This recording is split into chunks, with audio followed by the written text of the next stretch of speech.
আমরা অনেক সময় ভাবি যে কোনো একটা বইয়ের সামারি দেখে নিলে আজকাল সব জায়গায় অ্যাভেলেবেল নেটের যে কোনো সামারি তুমি পেয়ে যাবে।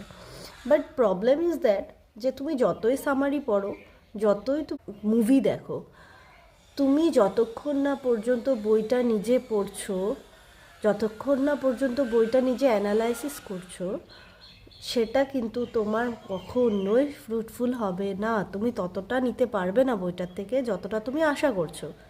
আমরা অনেক মুভি দেখেছি একটা টাইমে, যে অনেক সময় ভাবতাম কি এই ড্রামাটা পড়বো, থাক না আগে মুভি দেখে নিই। কখনো করবে না। এটা কিন্তু একটা টিপস আজকে। অনেক মুভি অ্যাভেলেবেল আছে, অনেক ড্রামার উপরে আছে, অনেক নভেলের উপরে আছে। সে অথেলো যেমন একটা ড্রামা, ওটার উপরে মুভি আছে। তারপরে তোমার ওয়েটিং ফর গডের উপরে মুভি আছে। তারপর তোমার যেমন চোখের বালির উপরে মুভি আছে। মুভিটা তুমি সবসময় পরে দেখবে, তুমি আগে তুমি সবসময় উপন্যাসটা পড়বে বা ড্রামাটা তুমি পড়বে, নাটকটা পড়ে নিয়ে তারপর যদি তুমি নাটকটা দেখো, তখন তুমি ডিফারেন্স বুঝতে পারবে।